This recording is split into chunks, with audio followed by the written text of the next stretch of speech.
teman-teman, bantu channel ini berkembang ya, subscribe, dan jangan lupa klik like and share video ini. Terima kasih dan selamat mendengarkan.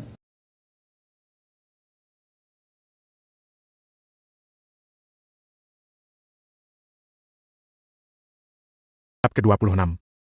Siang itu, langit kota Aranka tampak cerah, namun tiba-tiba suasana menjadi mencekam ketika sebuah benda terjatuh di depan gedung Arditala Group. Tak disangka, benda tersebut adalah kepala Angelo yang sudah terpisah dari tubuhnya. Kaget, orang-orang di sekitar lokasi kejadian segera berkerumun dan berteriak histeris. Beberapa orang bahkan tak kuasa menahan air mata melihat pemandangan mengerikan tersebut. Tak lama kemudian, stasiun televisi negara Velzia langsung berdatangan ke lokasi kejadian.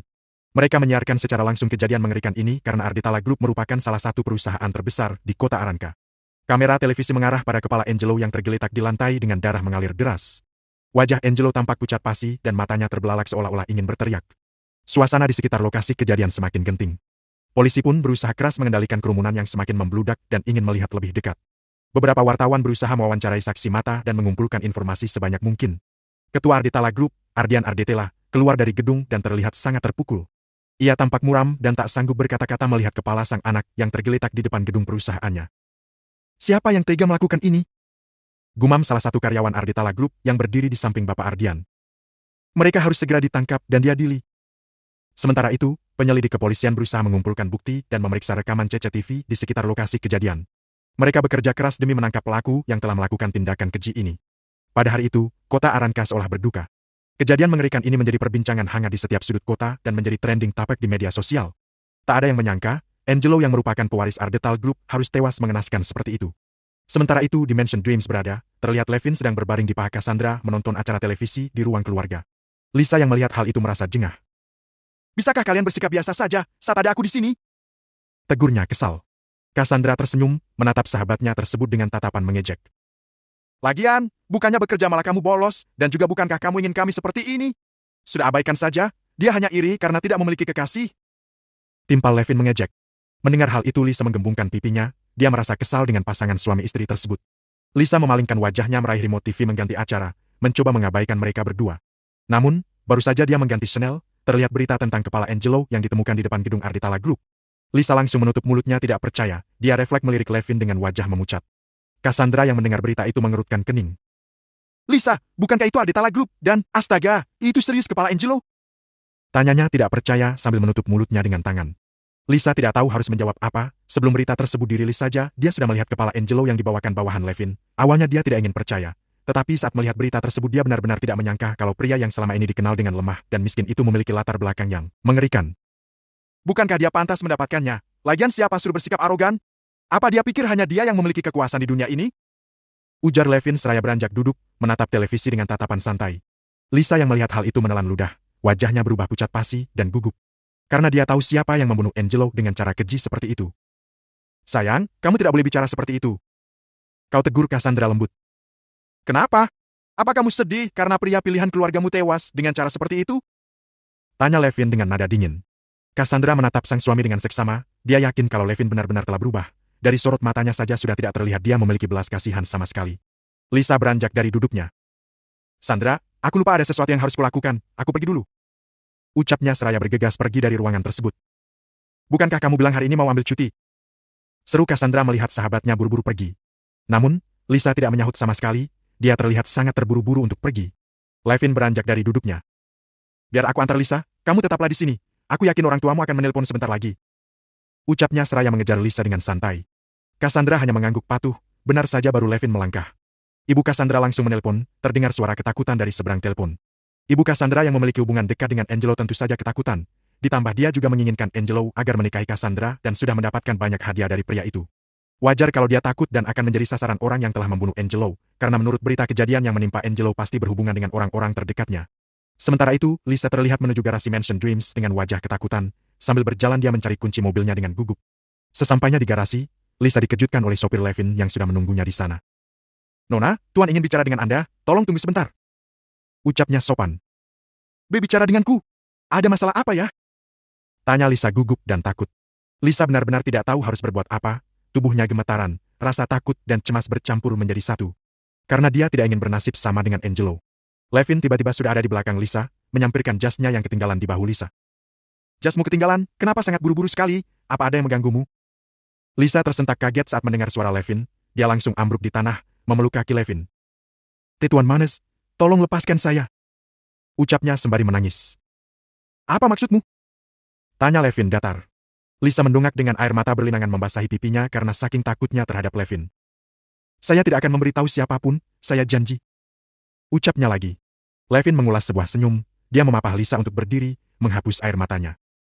Tinggalkan pekerjaanmu, jadilah asisten istriku. Apa kamu bersedia? Tanyanya lembut.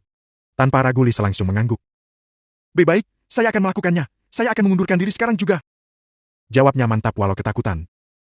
Bagus, mulai besok kamu akan menjadi asisten istri saya. Tolong layani dia dengan baik, oke? Ucapnya lembut.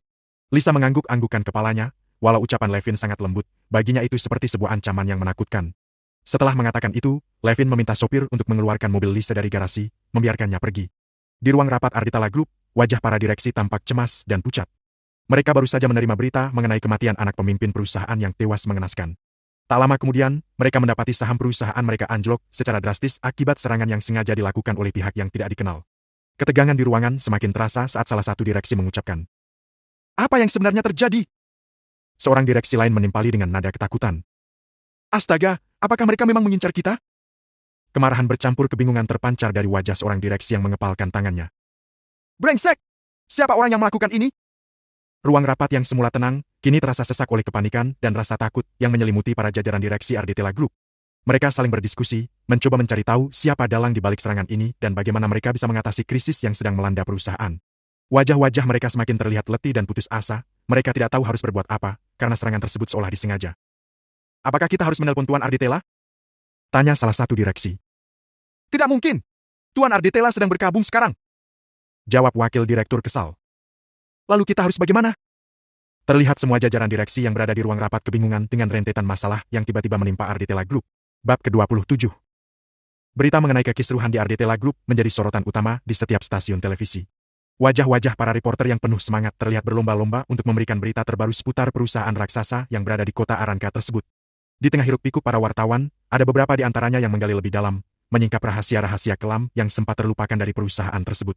Mereka mengorek setiap celah yang ada, mulai dari skandal di tingkat puncak perusahaan hingga kasus-kasus pelanggaran hak pekerja yang pernah terjadi. Tak hanya di televisi, media sosial juga ikut ramai dengan pemberitaan mengenai Arditela Group. Para netizen beramai-ramai mengungkapkan pendapat dan teori mereka mengenai apa yang sebenarnya terjadi di balik kekisruhan tersebut. Black, Mambawah, semakin menarik sepertinya, pewaris satu-satunya tewas mengenaskan, dan sekarang sahamnya anjlok. Benana, Jumbo itulah akibatnya tidak bisa mendidik pewarisnya dengan baik, mampus. Kakek, legend bagi karyawati yang akan kehilangan pekerjaan, mari datang ke tempatku. Sujono, Tejo Woi. Kakek legend, jangan nimbrung di mari. Topik mengenai Arditela Group pun menjadi trending di berbagai platform. Komentar demi komentar terus bertebaran di mana-mana, membuat semakin banyak orang yang tertarik untuk mengikuti perkembangan berita tersebut. Di tengah kegaduhan tersebut, ada juga yang menyoroti dampak buruk yang ditimbulkan oleh kekacauan ini. Beberapa pihak mulai khawatir akan nasib para karyawan Arditela Group yang mungkin terancam kehilangan pekerjaan, serta dampaknya pada perekonomian kota Aranka. Namun, di tengah semua kegaduhan ini, satu hal yang pasti, Arditela Group menjadi topik pembicaraan yang tak terelakkan di berbagai kalangan. Sementara itu di dalam Big Tower yang megah di ibu kota Heza, terdapat sebuah ruangan mewah dengan jendela besar yang menghadap ke seluruh kota. Di ruangan itu, seorang pria parubaya yang gagah berwibawa duduk santai di kursi kulit mahal sambil menatap pemandangan kota melalui jendela. Raut wajahnya menunjukkan tanda-tanda kekhawatiran. "Tuan, saya sudah menyelidiki siapa yang sekarang menempati Mansion Dreams setelah 10 tahun ini tempat itu kosong. Dia, Levin Manes, menantu keluarga kelas 3 di kota Aranka, semua datanya biasa-biasa saja, saya tidak melihat keanehan sama sekali tentang dirinya, bahkan dia sebelumnya tidak memiliki apa-apa." Ujar asisten pribadi yang berdiri di belakang pria parubaya tersebut dengan sopan. Pria parubaya itu mengernyitkan dahinya, tidak puas dengan laporan yang diterimanya. "Tidak mungkin begitu saja, Levin Manes bisa menempati Mansion Dreams. Pasti ada sesuatu yang disembunyikan atau tidak diketahui. Teruslah menyelidiki, saya ingin tahu lebih dalam tentang pria itu." Asisten pribadi tersebut mengangguk patuh. "Baik, Tuan. Saya akan terus menyelidiki dan mengumpulkan informasi sebanyak mungkin mengenai Levin Manes." Pria parubaya itu menghela napas panjang, menatap kembali pemandangan kota yang indah dari balik jendela ruangannya. Dalam hatinya, dia merasa ada sesuatu yang tidak beres dengan Levin Manes. Namun, apa yang disembunyikan oleh pria tersebut masih menjadi misteri yang harus segera diungkap. "Levin Manes, baru kali ini aku mendengar nama marganya, siapa dia sebenarnya?" Gumam pria parubaya itu sembari menatap tajam ke depan. Pria parubaya itu menatap jendela dengan tajam, rasa penasarannya semakin memuncak. Levin Manes, nama yang tidak pernah terdengar sebelumnya di kalangan keluarga tersembunyi. Padahal, keluarga tersembunyi yang menempati Mansion Dreams sebelumnya, merupakan pewaris kekayaan yang sangat besar, namun nama marga Manas tidak pernah ada dalam catatan sejarah mereka. Mansion Dreams, tempat tinggal keluarga tersembunyi terkuat dengan marga Vincent, kini menjadi tempat yang ditempati oleh Levin Manas. Hal ini membuat pria paruh baya itu merasa penasaran dan ingin tahu bagaimana mungkin Levin bisa mendapatkan kekuasaan atas Mansion Dreams. Pria tersebut tidak mau bertindak gegabah, dia meminta bawahannya memperhatikan setiap gerak-gerik Levin, mencoba mencari tahu apakah ada sesuatu yang istimewa darinya. Di dalam kastil Diamond yang megah di kota Marka, tampak seorang pria sepuh berjenggot putih bersama dua orang pria paruh baya, satu pemuda tampan, dan satu gadis cantik berambut pirang, duduk bersama di sebuah ruang rapat yang mewah dengan kursi yang dilapisi emas dan jendela besar yang menampilkan pemandangan kota yang indah. Pria sepuh itu, yang merupakan pemimpin keluarga, menegakkan tubuhnya, menunjukkan aura otoritasnya, lalu bertanya dengan nada serius. Diablo Vincent sudah menghilang selama 10 tahun, tetapi sekarang muncul penghuni Mansion Dreams tanpa marganya. Menurut kalian, apakah dia memang keturunan Diablo? Salah satu pria paruh baya, yang tampak lebih berwibawa dari yang lain, menjawab dengan tenang. Menurutku, itu kemungkinan yang masuk akal, ayah. Jika dia bukan keturunannya, mana mungkin bisa menghancurkan perusahaan besar secepat itu? Pria paruh baya satunya, yang merupakan anak bungsu keluarga, menambahkan dengan nada penuh semangat. Tapi, kita harus pastikan dulu, Kak. Jangan sampai kita salah menuduh. Gadis cantik, dengan wajah khawatir, berbicara. Betul, Kek. Kita harus berhati-hati. Siapa tahu dia tidak ada hubungan sama sekali dengan Tuan Vincent. Pria sepuh itu mengangguk, lalu memberi instruksi. Baiklah, kita akan menyelidiki lebih dalam tentang hal ini. Kalian bertiga, carilah informasi sebanyak mungkin tentangnya dan hubungkan dengan Diablo Vincent. Kita harus pastikan apakah dia benar-benar keturunan Diablo atau hanya seorang pria kaya biasa yang kebetulan terhubung dengan situasi ini. Kedua anak dan cucunya segera mengangguk, menunjukkan rasa hormat dan kesiapan untuk menjalankan tugas yang diberikan. Mereka tahu betul bahwa mereka harus bekerja keras untuk melindungi kehormatan dan kekuasaan keluarga mereka di kota Marka. Mereka pun meninggalkan ruang rapat. Pemuda dan gadis yang merupakan cucu dari pria sepuh pemimpin keluarga tersebut, mereka berjalan beriringan di lorong kastil. Aku harap dia bukan keturunan Tuan Vincent, agar hidupku terus damai seperti ini. Ucap si pemuda sembari menghela nafas panjang. Jangan berbicara bodoh, jika kakek mendengarmu bicara seperti itu, semua aset milikmu akan diambil kembali baru tahu rasa. Bentak si gadis. Si pemuda tersenyum getir. Lantas berkata. Selama 10 tahun belakangan, Velzia tampak tenang karena Tuan Vincent menghilang, kita juga mendapatkan separuh dari asetnya yang ada di dalam negeri. Jika benar sosok tersebut keturunan Tuan Vincent, apa yang akan kita lakukan? Karena kekayaan dan kekuasaan kita yang sekarang ada andil juga dari harta beliau. Si gadis mengepalkan tangannya. Kita sudah memiliki hak kepemilikan resmi, semua aset Tuan Vincent yang menjadi milik kita tidak mungkin bisa direbut kembali dengan mudah dari tangan kita, kecuali kalau dia berani melawan kita. Ucapnya penuh ambisi. Si pemuda hanya tersenyum getir mendengar perkataan saudarinya tersebut, sorot matanya berubah menjadi sedih. Hal yang paling aku takutkan dari dulu, bukan karena semua asetnya yang akan direbut kembali. Ucapnya tidak berdaya, lantas melanjutkan. Keluarga kita bisa hancur jika melawan orang seperti Tuan Vincent yang tidak memiliki rasa belas kasihan sama sekali untuk memenuhi ambisinya. Si gadis langsung tertunduk lesu, walau mereka tidak pernah berbenturan langsung dengan Diablo Vincent, tetapi mereka pernah mendengar tentang orang gila kekuasaan yang melakukan segala cara agar dapat berdiri di puncak kejayaan. Orang tersebut tidak lain Diablo Vincent, sosok yang paling ditakuti beberapa keluarga tersembunyi lainnya. Bab ke-28. Keluarga Arka dan keluarga Lavendra adalah dua keluarga tersembunyi yang menghuni Big Tower dan Kastil Diamond. Mereka hidup di balik layar, mengendalikan perusahaan besar tanpa pernah menunjukkan jati diri mereka yang sebenarnya. Kekuatan dan kekayaan mereka luar biasa, namun tak seorang pun di dunia luar mengetahui hal itu. Keluarga Arka tinggal di Big Tower, sebuah bangunan megah yang menjulang tinggi di tengah kota Heza. Mereka dikenal sebagai orang-orang yang ramah dan baik hati, selalu menyapa orang kain dengan senyuman dan sapaan hangat. Namun, tak seorang pun tahu bahwa mereka adalah orang-orang yang memiliki perusahaan raksasa yang menguasai berbagai bidang industri. Kepala keluarga Arka, Haris Nasution Arka, adalah seorang pria parubaya yang tenang dan bijaksana. Ia dikenal sebagai sosok yang tegas, namun tidak pernah menunjukkan kekayaan atau kekuasaan yang ia miliki. Ia selalu menjaga agar keluarganya tetap menjalani kehidupan yang normal. Di sisi lain, keluarga Lavendra tinggal di Kastil Diamond, sebuah kastil megah yang berdiri di atas bukit pinggiran kota Marka. Mereka juga merupakan keluarga yang sangat tertutup dan misterius, jarang bergaul dengan orang luar. Namun, mereka juga mengendalikan beberapa perusahaan besar dan memiliki kekayaan yang melimpah. Kepala keluarga Lavendra, Mahesa Lavendra, adalah seorang pria yang tegas dan disiplin. Ia sangat menjaga kerahasiaan keluarganya dan tidak pernah membicarakan urusan bisnis di depan umum. Ia selalu mengajarkan keluarganya untuk bekerja keras dan berusaha keras dalam menjalani kehidupan. Kedua keluarga ini menjalani kehidupan yang terpisah, tidak pernah menyatakan kekayaan dan kekuasaan mereka di depan umum. Mereka bergaul dengan orang-orang biasa, berbaur dengan masyarakat, dan tidak pernah menunjukkan identitas sebenarnya. Meski begitu, mereka tetap menjaga keharmonisan keluarga dan menjalani kehidupan yang bahagia. Kehadiran Levin yang menempati Mansion Dreams jelas menarik perhatian dari dua keluarga tersebut, karena sebagian aset pemilik Mansion Dreams sebelumnya telah dikuasai dua keluarga tersebut. Di tempat Levin berada, terlihat dia sedang berada di kamar, melihat sang istri yang sedang merias dirinya. Kamu yakin akan datang ke sana? Tanya Levin dengan suara datar, seolah tidak senang dengan keputusan Cassandra yang akan menemui kedua orang tuanya untuk datang ke pemakaman Angelo. Cassandra menghela nafas berat. Aku tahu kamu masih marah dengan Angelo, sayang. Tapi dia sudah tidak ada, setidaknya kita harus memberikan penghormatan terakhir untuknya. Ucapnya lembut seraya menghampiri lemari setelah selesai merias diri, mengambilkan jas untuk Levin yang sedari tadi tidak mau bersiap. Kamu mau pakai yang mana? Tanya Cassandra memperlihatkan beberapa jas. Levin tidak menjawab, dia menatap tajam ke sang istri. Cassandra yang melihat hal itu hanya bisa menghela nafas, mengambilkan warna kesukaan sang suami dan menghampirinya. Dengan telaten Cassandra memakaikan jas pada Levin yang sudah mengenakan kemejanya. Jangan seperti ini, aku yakin kamu tidak mau jadi orang yang pendendam, lagi pula setelah ini, kita tidak akan lagi melihat Angelo. Ucapnya lembut sembari tersenyum. Levin menatap Cassandra dengan penuh kehangatan. Ia melihat istrinya yang cantik itu tengah membungkuk di hadapannya, mengenakan kemeja milik Levin. Rambut panjang Cassandra tergerai lembut di punggungnya, menambah keanggunan sosoknya.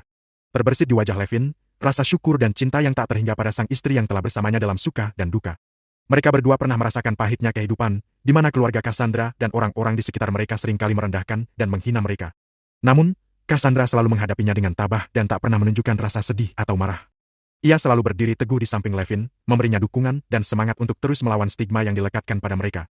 Kini, mereka akan menghadiri pemakaman Angelo, orang yang selalu mengganggu pernikahan mereka. Levin tahu bahwa di sana, mereka mungkin akan kembali mendapatkan perlakuan yang sama. Terima kasih, sayang. Ucap Levin tiba-tiba. Cassandra mengerutkan kening, menatap Levin dengan seksama lantas tersenyum. Jangan memasang wajah sedih seperti itu, aku tahu kamu sekarang tidak seperti dulu. Ucapnya lembut, sembari menyelesaikan memasangkan dasi untuk Levin. Sudah selesai, ayo berangkat. Levin mengangguk, walau awalnya dia tidak mau datang ke pemakaman Angelo, tetapi kini demi sang istri dia pun mau berangkat ke sana. Mereka berdua pun keluar dari kamar dengan bergandengan tangan, terlihat keduanya tampak begitu harmonis. Walau sorot mata Levin tampak sedikit tidak senang. Setelah keduanya keluar dari mansion, sopir bergegas membukakan pintu untuk Levin dan Cassandra. Mereka berdua pun langsung berangkat ke pemakaman Angelo. Sepanjang perjalanan Levin tidak berbicara dengan Cassandra. Dia fokus dengan ponselnya membalas pesan dari Lloyd yang sudah melakukan serangan demi serangan terhadap Arditella Group dengan anggota kelompoknya yang terdiri dari beberapa hacker. Burkov juga tidak kalah sigap, dia mulai membeli saham Arditella Group, ketika beberapa pemilik saham perusahaan tersebut mulai menjualnya. Karena takut perusahaan bangkrut dan mereka akan kehilangan banyak uang. Sayang, kamu berbalas pesan dengan siapa? Kau tegur Cassandra sembari mengintip ponsel sang suami. Levin menjawab dengan santai. Burkov dan Lloyd. Jawabnya singkat tanpa menoleh. Cassandra mengerutkan keningnya. Dia tidak pernah melihat Levin mengabaikannya dan tampak begitu serius dengan ponselnya. Siapa Lloyd? Tanya Cassandra penasaran. Bawahan baruku, nanti kamu juga akan melihatnya. Jawab Levin, lagi-lagi tidak menoleh. Cassandra tentu saja merasa sedikit kesal karena diabaikan oleh Levin. Dia langsung merangkul tangan sang suami dan merebahkan kepala di bahunya. Sontak hal itu membuat Levin menoleh. Tatapan mereka pun bertemu satu sama lain, tampak Cassandra tersenyum padanya. Habisnya, kamu sibuk sendiri, biarkan aku begini sampai tujuan. Ucapnya lembut. Levin hanya tersenyum tipis, dia pun memasukkan ponselnya ke saku jasnya dan merangkul Cassandra sembari mengecup puncak kepalanya lembut. Membiarkan sang istri bermanja-manja padanya.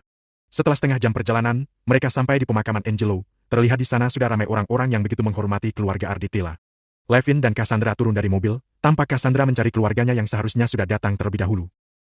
Kemana saja kamu Cassandra? Kenapa baru datang sekarang?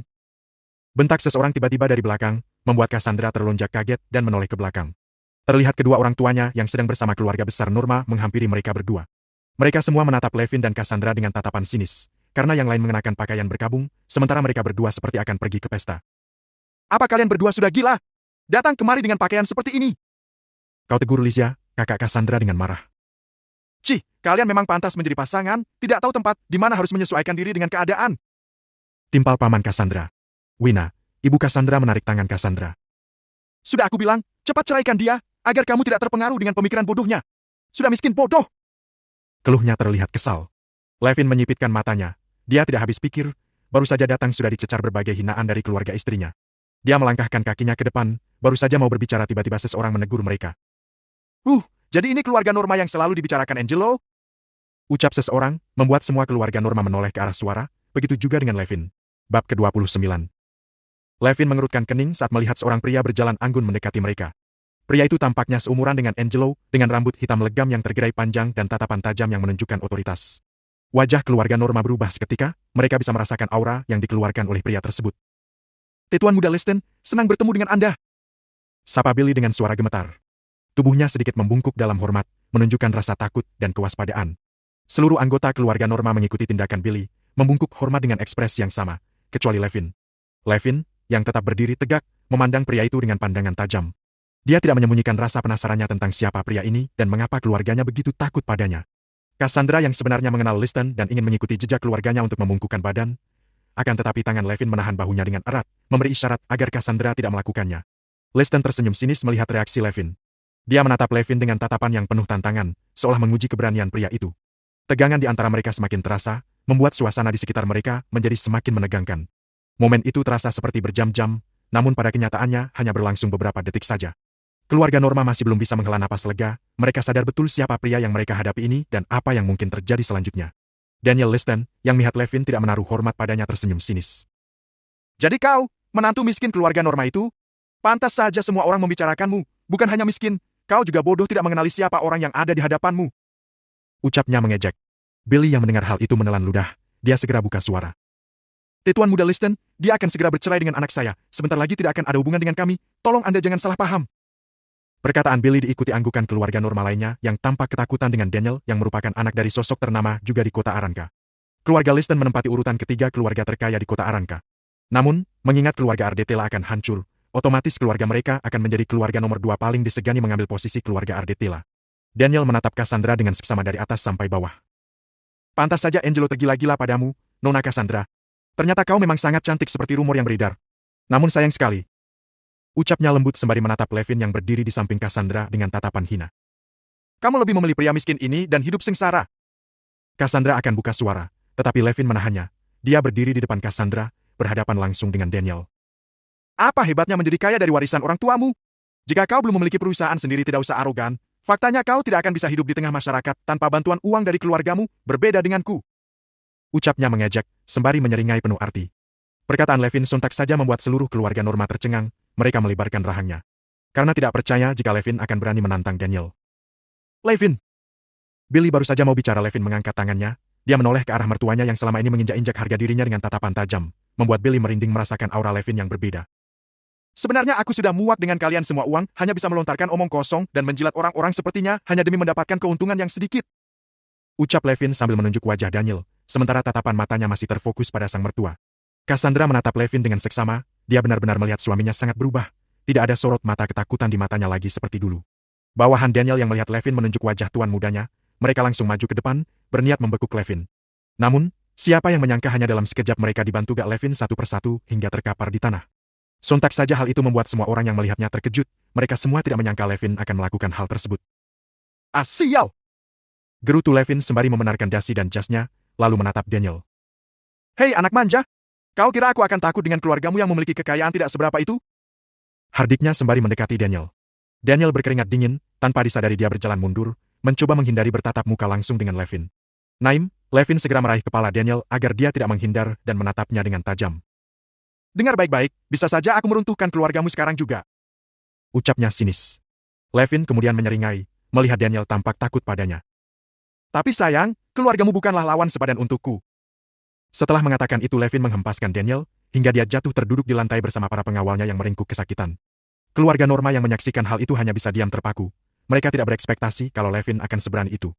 Semua orang yang ada di pemakaman refleks menoleh ke arah kegaduhan tersebut, hingga menarik perhatian keluarga Ardetela yang sedang berkabung, termasuk Ardian Ardetal ayah Angelo. Ardian yang merasa tempat pemakaman anaknya tidak dihargai, dengan wajah menggelap bergegas menghampiri Levin. Apa yang kalian lakukan? Seru Ardian dengan suara lantang, membuat semua orang refleks menoleh. Levin yang melihat Ardian datang, dia tampak begitu tenang, menunggu mereka menghampirinya. Ardian mengerutkan kening saat melihat Daniel dan bawahannya jatuh di tanah, dia langsung menatap Levin yang sedang berdiri di antara Daniel dan bawahannya. Usir dia! Perintah Ardian langsung pada pengawal keluarga Ardetela, menunjuk Levin. Para pengawal keluarga Ardetela bergegas maju ke depan, mereka semua berniat untuk menyeret Levin pergi dari sana, agar tidak mengganggu pemakaman Angelo. Saat pengawal bersiap menyerbu, tiba-tiba terdengar suara lantang dari seseorang. Hentikan! Semua orang refleks menoleh ke arah suara, mereka semua terkejut ketika melihat Burkov datang dengan tergesa-gesa bersama beberapa orangnya.